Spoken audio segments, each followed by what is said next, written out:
Chairman, stick around for just a minute because I also want to ask you about this IRS story, but I want to stay on this theme. Ambassador Pickering, you led this investigation along with Admiral Mullen.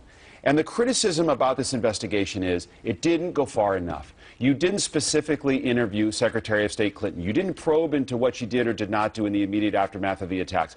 You focused on lower-level officials, and you didn't sufficiently address the very point that the chairman brings up, which is why wasn't there sufficient address to the fact that there was a deteriorating security situation in Benghazi?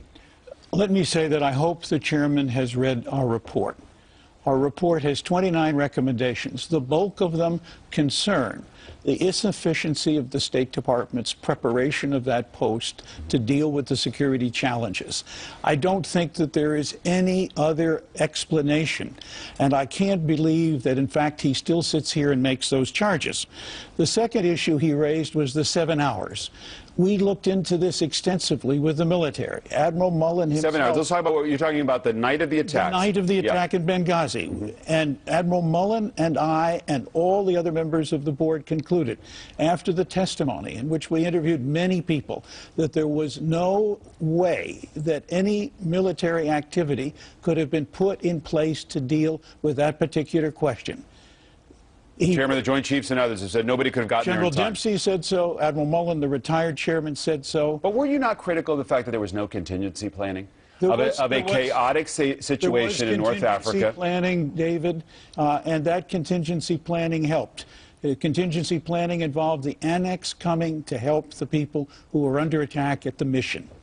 And it was fairly clear that that particular set of activities helped a great deal. We may have had more people killed if that hadn't happened. We've been told that the only witnesses that are of any value are people in Tripoli. We interviewed everybody still alive on the ground who was at the U.S. mission that night. Well, and that, Ambassador, that's an important point. We've been denied even the names of those individuals. The fact is, our committee wanted to speak to the individuals from Benghazi. They were neither encouraged nor produced, nor even their names made available to us. Look, two of the most respected career people I know, the ambassador and Admiral Mullen, who I've worked with much more closely than the ambassador, I respect them. We have an obligation to look for any of the inconsistencies. And yes, I understand that in 7 hours, they look back and say, we couldn't have saved those men. The question, one of the questions is, in hour one, what orders were given to begin the process? Who was put on alert? Who was asked?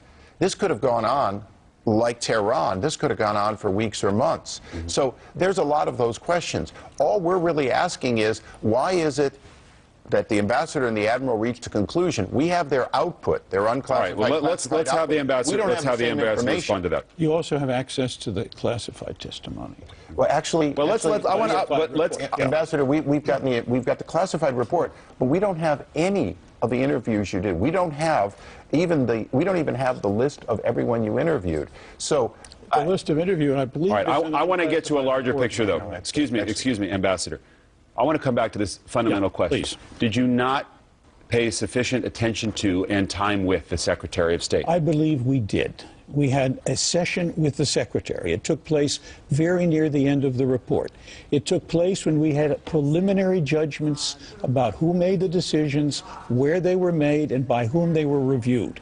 We felt that that was more than sufficient for the preponderance of evidence that we had collected to make our decisions. And you know that our decisions was two of those people should be separated from their jobs. Two others failed in their performance. The press secretary to the president, Jay